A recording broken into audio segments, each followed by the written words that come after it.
시청자 여러분 안녕하십니까? 박종환 TV 방송의 시사 전망대입니다. 전 현직 당 대표들이 한 분은 검찰 소환을 받고 한 분은 또 경찰 소환을 받고 있습니다.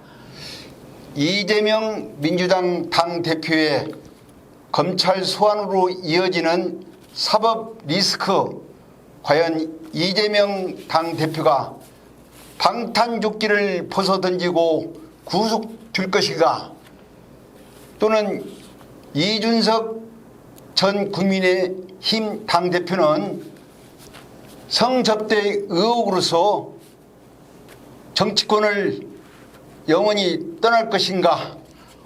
오늘 이런저런 뜨거운 뉴스를 가지고 시사 전망대 들어가겠습니다. 시사 전망대 큐!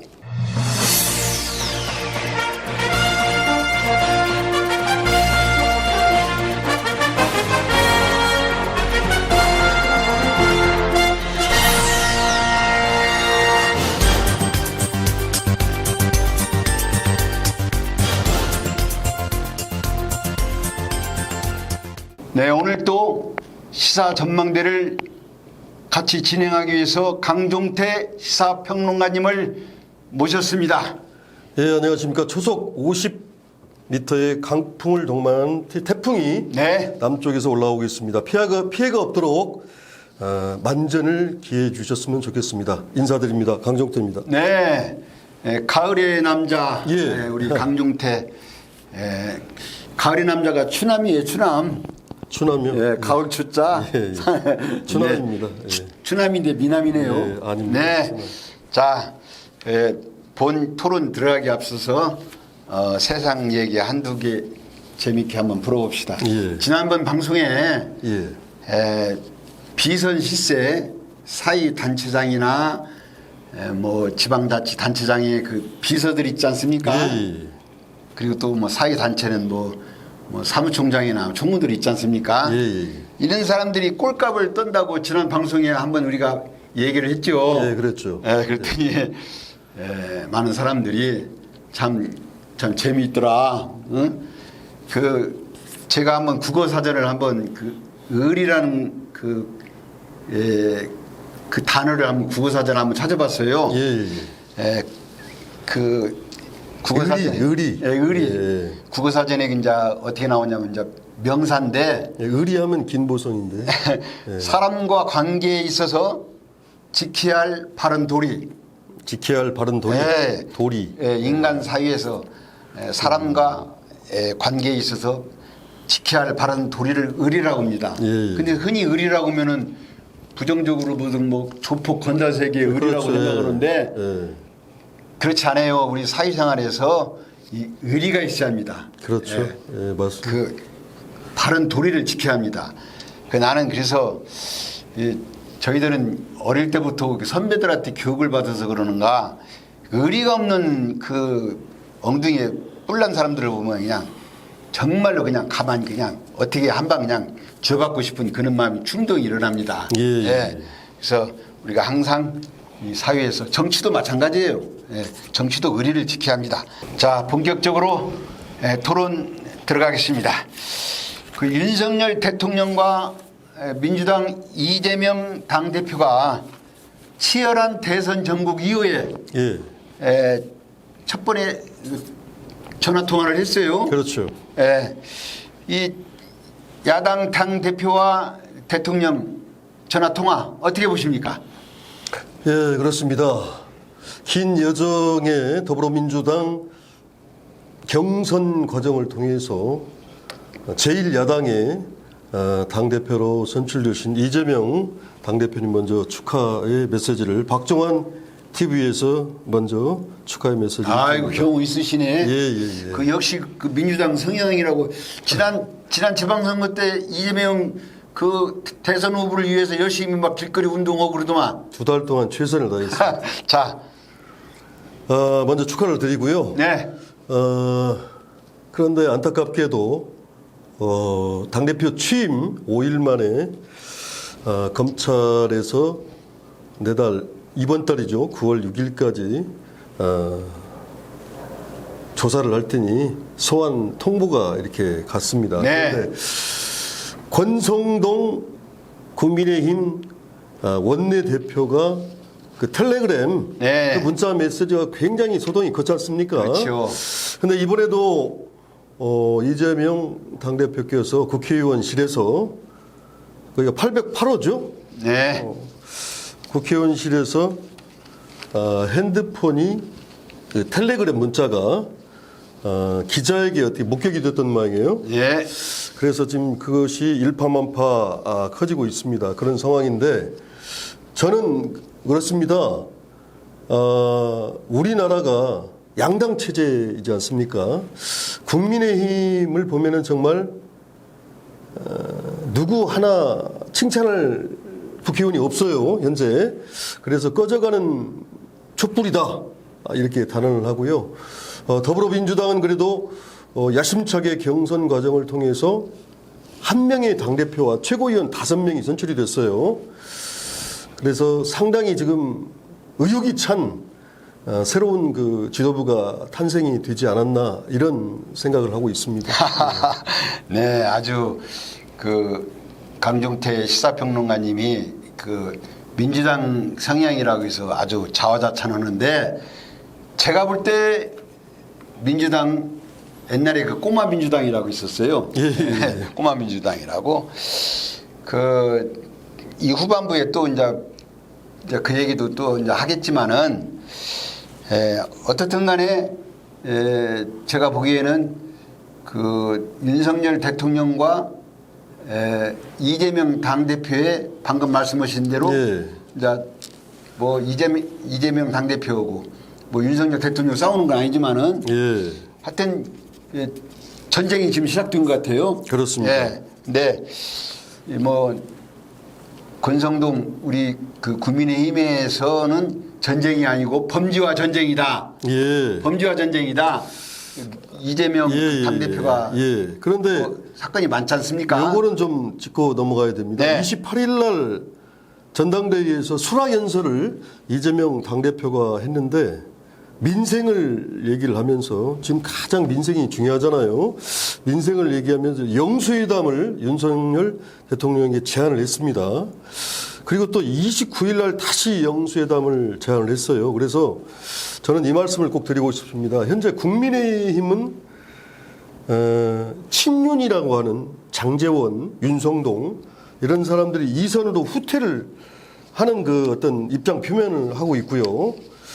이준석 대표는 뭐 저기 신문에 보니까 전자를 뺐더라고요. 요즘 보도 들은 거 보니까요. 잠깐만요. 잠깐만. 끝장을 보자. 이제 이준석 당대표. 아니 그 얘기를 후반부에 있으니까. 예, 잠깐만 이 말씀 예. 드리겠습니다. 그리고 나홀로 지배로 지금 마이웨이를 선언한 게 안철수입니다. 예. 그래서 안방 사정이 국민의힘은 아주 지금 어지러운 상태인데 윤석열 대통령이 과연 돌파구가 뭔가 전국 안정. 네. 저는 그 이재명 당대표의 영수회담을 큰 가슴으로 윤석열 대통령이 받아들여야 된다. 저는 이렇게 생각을 합니다. 영수회담이라는 얘기는 예. 근 전대적인 얘기예요. 예. 그 대통령이 총재를 했을 때 영수회담이라고 맞습니다. 지금 영수회담이라고 안 씁니다. 네, 맞습니다. 자, 두 번째 예. 질문 들어갑니다. 그 민주당에서 김건희 여사 예. 특검 얘기가 나오고 한동훈 법무부 장관 탄핵 추진 얘기가 지금 나오고 있어요. 예. 김건희 여사 특검 한동훈 법무부 장관의 탄핵 어떻게 보십니까? 지금 여소야대입니다. 네. 더불어민주당의 169석의 국회의원의 동의 없이는 윤석열 대통령이 아무것도 할 수 없는 그런 혼란 속에 대한민국 정국이 펼쳐지고 있어요. 저는 간밤에 윤석열 대통령에 대해서 생각을 좀 해봤습니다. 네.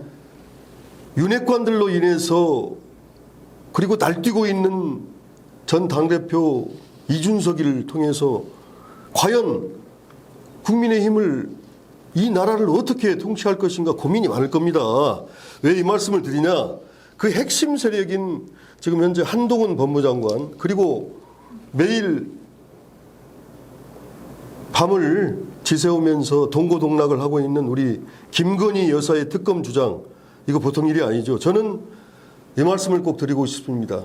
이재명 당대표든 김건희 여사든 한동훈 법무장관이든 문제가 있고 법에 저촉이 된다면은 이거는 조사를 받고 탄핵의 조건이 된다면 탄핵을 받아야 된다. 저는 이렇게 생각합니다. 예, 자, 김건희 그 여사의 특검 문제는 저도 특검이 법률적으로 여건이 된다면 특검을 해야 합니다. 그리고 김건희 여사의 그 여러 가지 문제점 있는 것을 예, 그렇죠. 명명백백하게 뭐 집권당이라고 또 대통령 부인이라고 치의법권을 넘어서는 안 됩니다. 그러나 한동훈 법무장관의 그 탄핵이란 그것은 제가 볼 때 우리 국민의 시각으로 봐서는 그건 탄핵이라는 그 여건이 조성되지 않습니다. 그리고 만약에 민주당에서 한동훈 법무부장이 탄핵을 만약에 주장한다면은 국민들이 바라보고 있는 국민들이 심판할 것입니다. 그래서 이 민주당에서 지금 뭐 이재명 사법 리스크니 여러 가지 좀 궁지에 몰리니까 지금 그 야대 그 170여 명의 국회의원들이 있으니까 무수무리하게 주장을 하는 것 같은데 제가 볼 때는 탄핵이라는 이 주장을 내는 순간에 민주당은 자폭할 것이라고 생각됩니다. 자, 세 번째 질문 들어갑니다. 세 번째 질문 전반부에서 잠깐 얘기를 했는데 국민의힘이 지금 아수장판이에요. 네, 맞습니다. 저도 지금 국민의힘에 지난 대선 때 당직자로서 열심히 좀 일했는데 아니 박종환 위원장님께서 대변인을 맡으셔가지고 윤석열 대통령 그 당시 후보죠. 그 다음에 전주의 정운천 도당위원장 그분들이 어떤 가교 역할을 하면서 상당히 역할을 많이 하셨어요. 네, 그 전라북도 선대위 참 대변인 역할을 참 힘겹게 일을 했는데 요즘은 지인들 보기가 부끄럽습니다. 요즘 기운이 많이 빠졌습니다. 그래서 제가 이제 그 사무실을 익산에서 서울로 사무실 좀 옮겼지 않습니까? 옮기고 방송할 때만 좀 익산에 내려와서 일주일에 한 번 내려오는데 서울에 가서 윤석열 후보를 대통령 찍어달라고 했던 지인들한테 윤석열이가 지금 뭐 무슨 일을 했냐 그리고 지금 국민의힘이 지금 뭐냐 이렇게 해서 지금 많은 지금 그 지탄을 받고 있는데 국민의힘이 지금 당원 당규까지 바꿔서 전국 상임위를 열어서 비대위를 지금 다시 추인을 하려고 지금 하고 있어요. 여기에 대해서 어떻게 생각하십니까? 예, 그렇습니다. 국민의힘의 당대표 선거를 위해서 다시 비대위를 하고 추석 전에 전국위원회를 상임위원회 그걸 2번을 거쳐서 이제 할 건데 일단은 그 서병수 전국위원장이 사표를 냈어요. 그렇죠. 그런데 그거를 기다릴세라 이 촐랑대고 다니는 이준석 전 당대표가 또 트위터에 글을 올렸습니다. 환영합니다. 존경합니다 하고 그런 와중에 당대표에 출마할 쌍두마차가 있습니다. 국민의힘에. 그게 이제 김기현 의원, 그 다음에 아시다시피 안철수 의원 그렇습니다. 그런데 이 두 사람을 꼭 말씀을 왜 드려야 되냐. 김기현 의원 같은 경우에는 비대위로 비상대책위로 가자 이렇게 강력히 주장을 하고 있어요. 그리고 안철수 의원은 직무대행체제로 가야 된다. 이렇게 자기의 어떤 속셈이 있는 거죠. 그래서 직무대행체제를 가자고 하는 안철수 의견을 들어보면은 우리가 굳이 법원의 판단에 맡길 필요가 없는 아무런 리스크가 없는 것이 직무대행체제다 이렇게 강조를 하고 있습니다. 윤석열 대통령과 제가 볼 때는 요즘 굉장히 안철수 의원이 소원해진 것 같아요. 상당히. 그래서 당헌 96조 1항 당헌 당국 이 개정에 대해서 안철수 의원은 강력히 반대를 하고 있는 이런 형국이에요. 그런데 네. 여기에 그 안철수 의원의 행보에 대해서 우리 뉴스에서 매스컴에서 굉장히 많이 뜨고 있는 교수 중에 하나가 전 동양대 교수 진중권 교수 아니겠습니까? 네. 양반이 뭐라고 그랬냐? 안철수 의원의 이런 정치적 독자적인 행보는 아주 올바른 정치적 판단이다. 네. 이렇게 또 말을 하고 있어요. 다음 달 14일 또 그 이준석 전 대표가 가처분 신청한 것이 가처분 신문을 하는데 법원에서 똑같은 판사예요. 이번 가처분 네. 신문도. 그래서 똑같은 결론이 나올 수가 있다. 그래서 국민의힘 당의 운명을 이 도박하듯이 법원 판결에 기다리고만 있는 것은 이건 안 된다. 네. 이렇게 강력히 이렇게 주장을 하고 있습니다. 네. 저도 이제 국민의힘의 당원으로서 예. 이 사건을 지켜보고 있으면서 느낀 점은 예. 제가 꼭 이준석 전 당대표를 두둔하는 건 아닙니다. 예. 우리 전북에서도 그렇고 서울에서도 그렇고 우리 지인들이 저한테 그래요. 왜 이준석 전 당대표를 두둔하는 얘기를 하느냐. 아, 그래요? 네, 저한테 그런 얘기인데 예. 저는 이제 객관적인 이제 입장에서 예. 방송을 진행하는 이 객관적인 입장에서 이준석 전 당대표의 이 사건은 이제 곧 이제 추석 전후로 해서 이제 경찰의 소환을 받고 이제 조사를 받지 않습니까? 정추문. 예. 예. 주문 성접대 의혹 예. 사건으로 그러면 이제 그 결과에 따라서 이제 무슨 이제 액션이 나올 것 같아요. 그렇죠. 그러기 전까지는 제가 아까 그 시작 방송하기 전에 의리라는 얘기 했지 않습니까? 예. 정치도 의리가 있는 거예요. 맞습니다. 예. 그렇다면은 이준석 전 당대표는 당원들이 당대표만 만들어준 것이 아니라 여론조사에서도 국민이 만들어준 당대표예요. 그렇죠. 국민과 당원이 만들어준 이 당대표를 가지고 그 무슨 사건에 조사도 안 받고 윤리위원회에서 당권 정지를 시키고 절차를 거치지 않았다 네, 이거죠? 추방을 하겠다 지금 이렇게 지금 나오지 않습니까? 네. 이 절차가 잘못됐다는 거예요. 예. 그리고 정치적 행위를 법원에 맡긴다는 게 이게 말이 됩니까? 예? 아니 그것부터 잘못됐습니다. 정치는 예. 정당성을 가진 정치 집단에 당원 당규가 있는데 이걸 법원에 갖다 맡겨서 한다면 뭐 국회의원이 왜 필요합니까? 그래서 제가 한 말씀 시사평론가로서 던지겠습니다. 8월 28일 날 윤석열 대통령과 권성동 원내대표가 식사 회동을 했다는데 윤 대통령의 재선 의원들과 의원 또 수렴을 했어요. 지금 국민의힘은 재선 의원들이 이렇게 막강한 힘을 가지고 있습니다. 옛날에는 3선, 5선, 7선 이 선이 많이 들어가는 분들이 영향력이 있었는데 그렇지 않은 것 같고요.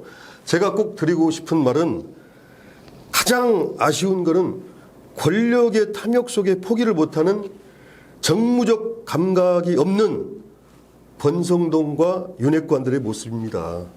정말 이분들은 아무리 지켜보고 쳐다봐도 국민이 없고 민생이 없습니다. 네, 그거를 깨달으셔야 돼요. 네, 그래서 지난번 방송에도 윤핵관의 핵심인 권성동 제가 그랬지 않습니까? 예. 저 국민의힘이지만은 윤핵관의 권성동 네가 왜 거기서 나오냐 꺼져라고 했지 않습니까? 예. 이 윤석열 정부의 그 암초적인 이런 윤핵관들은 지금 꺼져야 합니다.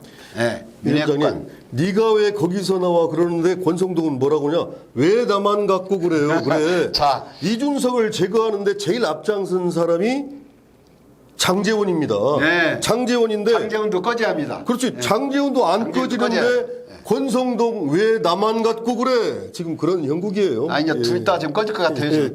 자, 네 번째 질문으로 넘어가겠습니다. 지금 우리가 지금 국민의힘을 지금 신랄하게 지금 우리가 비판했지 않습니까? 예. 자, 이제 민주당도 지금 매를 맞이하여 예. 자, 민주당 새로운 지도부가 지금 탄생됐어요. 예. 그래서 뉴스에 보니까 최고위원들을 이렇게 데리고 예. 그 이재명 당대표가 예. 전과 사범의 이재명 당대표가 돼가지고 봉숭아 학당이 코미디 같이 그 휘르는 걸 보고 아, 봉숭아 학당이요? 예. 참 제가 참 미소를 참 금치 못했는데 예. 이번에 민주당의 새로운 지도부 어떻게 보십니까? 예. 봉숭아 학당이 키워드입니다. 네. 좀 전에도 말씀드렸습니다마는 민주당의 새로운 지도부에 국민들이 거는 기대가 굉장히 큽니다. 네. 그런데 간과를 해서는 안 될 사항이 투표율이 그렇게 높지가 않았어요. 전라도에서도 뭐 34%, 37% 이렇게 나왔다는데 그럼에도 불구하고 당대표 이재명 당대표, 최고위원 5인, 수석 최고위원회 정청래, 최고위원회 4인, 고민정, 박찬대, 서영교, 장경태 이렇게 확정이 됐어요. 네. 본선 대의원 투표는 30%, 권리당원 투표 40%, 일반 국민 여론조사 25%, 일반 당원 여론조사 5% 해서 법적인 모든 절차를 당원 단계에서 진행이 됐고요. 물론 이재명 당대표 방탄복을 입히기 위해서 당원 단구 개정이 또 있었습니다.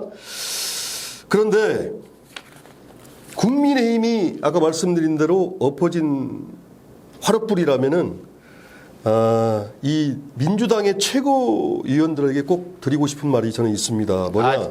민주당도 떡져놓고 싫어 엎었어요. 내가 볼 때는. 엎었습니까? 네. 그런데 새롭게 리더십을 가지고 최고위원이 당선되었기 때문에 가장 먼저 말씀드리고 싶은 건 민생을 보십시오. 화로의 숯불처럼 스스로를 불태우지 않으면 안 됩니다. 무엇을 위해서 불태워야 되나? 국민들의 안정을 위해서, 민생을 위해서 불태워 주시기 바랍니다. 꼭 당부드립니다. 자, 저 민주당의 최고위원들을 제가 보니까 예, 정청래 의원 참 정청래 의원 참 그동안에 그 국회의원 의정 활동을 하면서 얼마나 코미디 같은 예. 또 고민정 의원 얄미운 오리 새끼 같이 얼마나 올해 42세입니다. 고민정. 아 그래요? 예. 또 서영교 또 예. 이런 분들이 최고위원이라고 거기 앉아서 또 전과 사범 이재명 당대표는 그 당대표라고 이렇게 하는 거 보니까 예. 참 국민의힘도 참 떡져놓고 싫어 엎었지만은 민주당도 떡져놓고 싫어 엎고 거기다 대고 싫어 엎은 데다 하고 팔로 밟았어. 예. 제가 볼 때는. 그런데 정청래 수석 최고위원이 65년생이거든요. 뱀피인데. 아니 나이가 문제가 아니라. 그 말씀보다 그 30대가 또 최고위원이 한 명 38세가 탄생이 됐고요. 42세, 50세. 그래서 나름대로의 그 연령대별로 그런 대수는 잘 형성이 돼 있지 않는가 이런 생각도 해봅니다. 예. 자, 5번째 질문 들어가겠습니다. 우리 전북권의 신성장 동력이 새만금입니다. 그렇죠. 예, 새만금인데 그 새만금의 특별시, 특별자치, 새만금하면 박종환 위원장님 떠올라요. 저는. 특별 그 자치시를 만들라고 지금 예. 부단위도 지금 김관영 전북지사 당선자 예. 지사나 또 국민의힘에서도 몇몇 좀 뜻이 있는 분들은 그 새만금 특별시를 지금 만들려고 지금 노력을 하고 있어요. 맞습니다. 여기에 대해서 예. 어떻게 생각하십니까? 먼저 전라북도를 또 얘기를 하니까 더불어민주당 전라북도 도당 위원장 당선되신 우리 한병도 국회의원 축하를 드립니다. 익산을 위해서 큰 일을 좀 해주십시오. 뭔 큰일은 뭔 큰일이야. 새만금은 친환경 에너지, 예. 해수 담소화 시설에 대해서 좀 말씀을 드릴까 합니다. 네. 물론 해양 레저 관광도 중요하고요. 해양 물류, 예술인 단지 및 농생명 전시장 등등 매우 미래지향적인 생태계를 갖고 미래지향적인 전라북도를 작은 대한민국으로 만들었으면 합니다. 이 해수 담소화 시설도 왜 말씀을 드리냐면은 이 전라북도도 가뭄에 대비해서 해수 담소화 시설은 반드시 필수적이다 이렇게 생각합니다. 네. 기후 변화 위기의 시대에 우리가 살고 있습니다. 그러면 과연 이 위기의 시대에 우리가 뭘 준비해야 되나? 해수 담소화 시설은 새만금의 광활한 땅에 대규모 해수 담소화 시설을 만들어서 안정적인 담수 공급원이 필요하고 농경수와 식수가 꼭 필요한데 이 무한한 바닷물을 통해서 미리 준비하는 그럼으로써 전북 신성장 동력의 새만금 특별시와 더불어서 지금 22일부터 김관영 도지사께서 미국을 순방한다고 지난주에 말씀을 드렸습니다마는 디즈니랜드를 또 그런 쪽으로 해서 탐방을 하고 온다고 그래요. 그래서 굉장히 역동적인 방금 말씀드린 새만금 특별시가 탄생이 되리라고 기대하고 희망합니다. 네.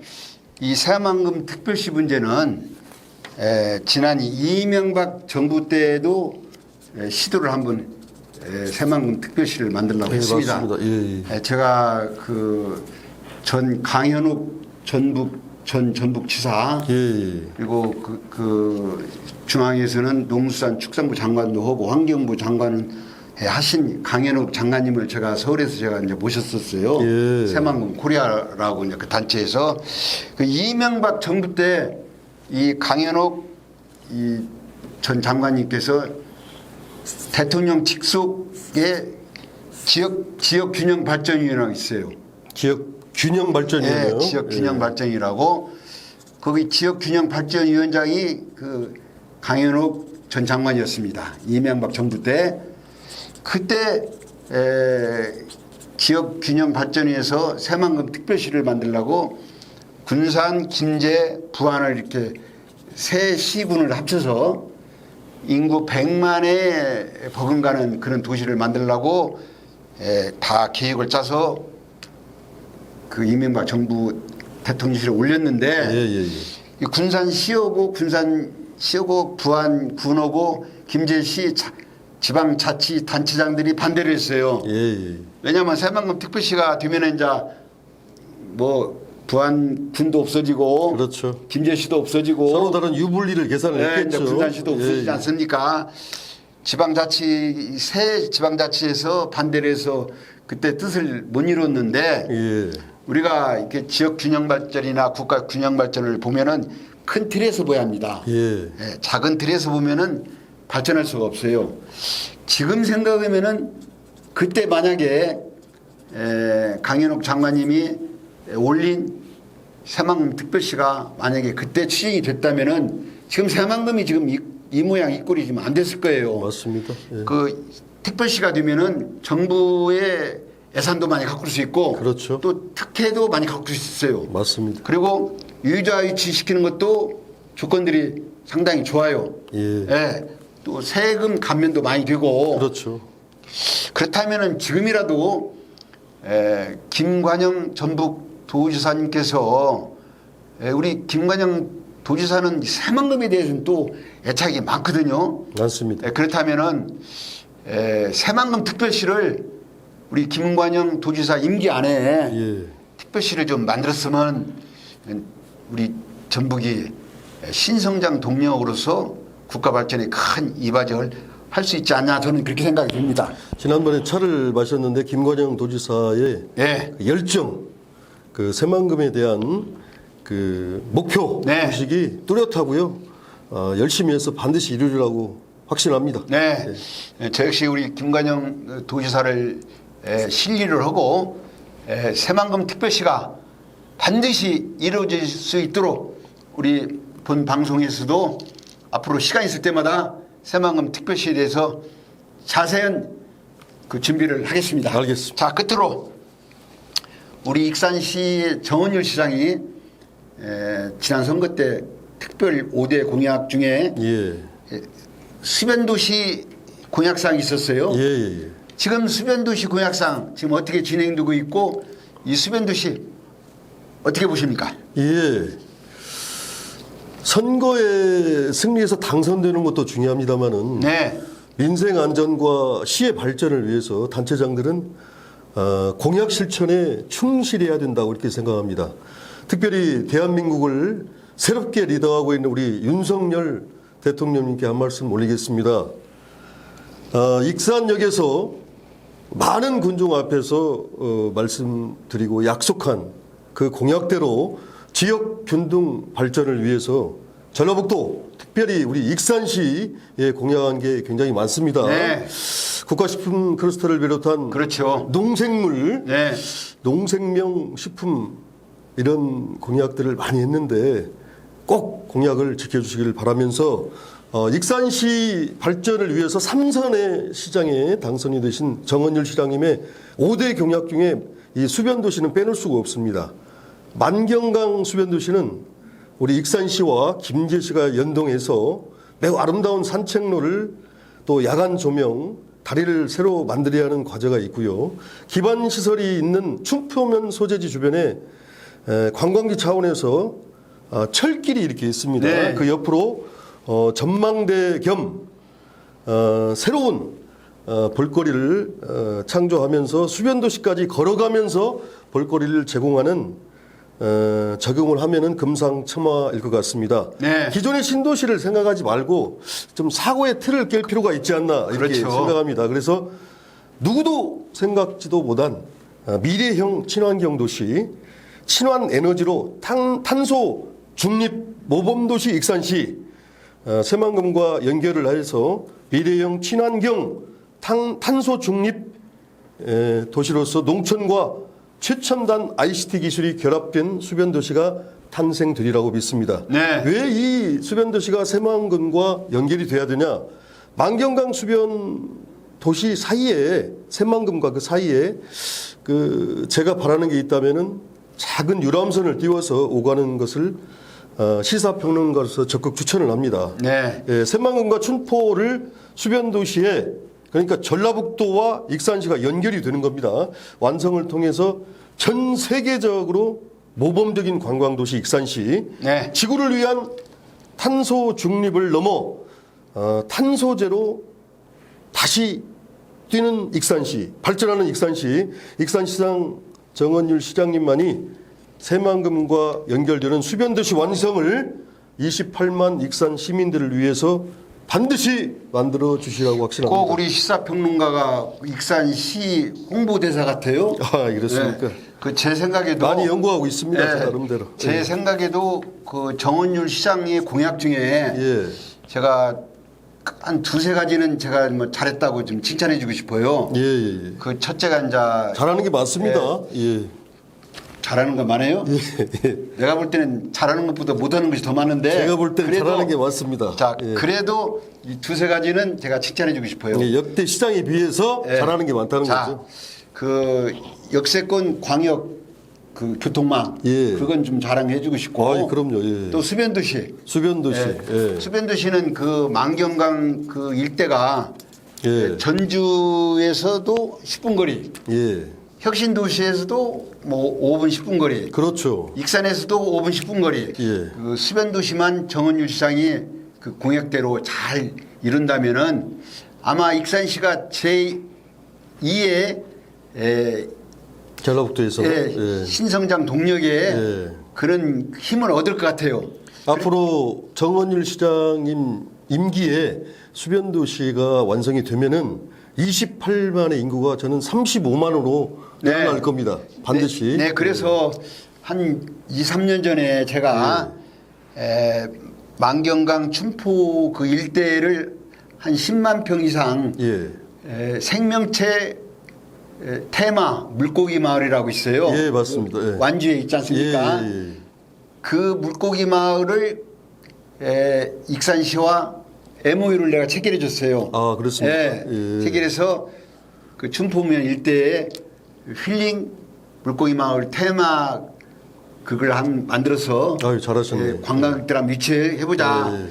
지금도 그 유병덕 박사라고 있습니다. 물고기 마을에. 예. 유병덕 박사가 지금도 노력을 좀 하고 있습니다. 그런데 익산시에서 좀 적극적으로 좀 투자자들도 한번 찾아주고 예. 또 이렇게 팔을 걷어붙여야 하는데 이 정은유 시장이 좀 그런 면에서 좀 소극적이에요. 그래서 이번 기회에 이 수변도시 얘기가 나왔으니까 네. 이 수변도시가 그 뭐라고 할까 주택의 위주로 해서는 수변도시 성공할 수 없습니다. 방금 말씀하신 대로 그 주변에 그 여러 가지 그 시설이 편의 시설도 있고 예. 여러 가지 물고기 마을 같은 그런 테마가 있다 한다 하면은 수변도시가 성공할 것 같아요. 예. 네. 저는 네. 꼭 마지막으로 말씀드리고 싶은 게 6월 1일 날 지방선거가 끝났습니다. 이제 7월, 8월 이제 이제 3달째 됐죠. 네. 근데, 이 말씀을 꼭 왜 드리냐면은 익산갑의 김수흥 국회의원, 익산을의 한병도 국회의원, 그리고 삼선하신 우리 정원율 시장이 한 몸, 한 띠가 돼서 삼각 편대를 이루어서 정말 이 수변도시뿐만이 아니고 우리 박종환 위원장께서 늘 강조하시는 광역망, 예? 철도, 교통망, 이런 그 국가식품 클러스터 큰 사업적인 루트를 정말 완성을 해서 떠나는 익산시가 아니고 정말로 야 익산에 가보니까 가볼 거리가 있고 가고 싶은 도시 꼭 그 만들어서 네. 갔으면 좋겠습니다. 네, 좋습니다. 익산 갑의 김수흥 국회의원, 예. 또 의뢰 한병도 국회의원, 예. 정은유 시장 이 삼각 테마로 이렇게 서로 똘똘 뭉쳐서 지역 발전에 예. 힘을 실어줬다면 좋겠다는 그런 의미로 건투를 빌겠습니다. 정원율 시장님 힘내십시오. 시청자 여러분 어떻게 보셨습니까? 지역 발전에는 여도 없고 야도 없습니다. 국가도 마찬가지입니다. 어느 한 추가 기울어지면은 균형을 잡을 수 없습니다. 지금 중앙 정치권 균형을 못 잡고 또 지역의 또 정치권도 마찬가지입니다. 시청자 여러분, 이번 주는 여기서 작별의 인사를 고합니다. 다음 주에 만나요. See you again. 감사합니다. 감사합니다.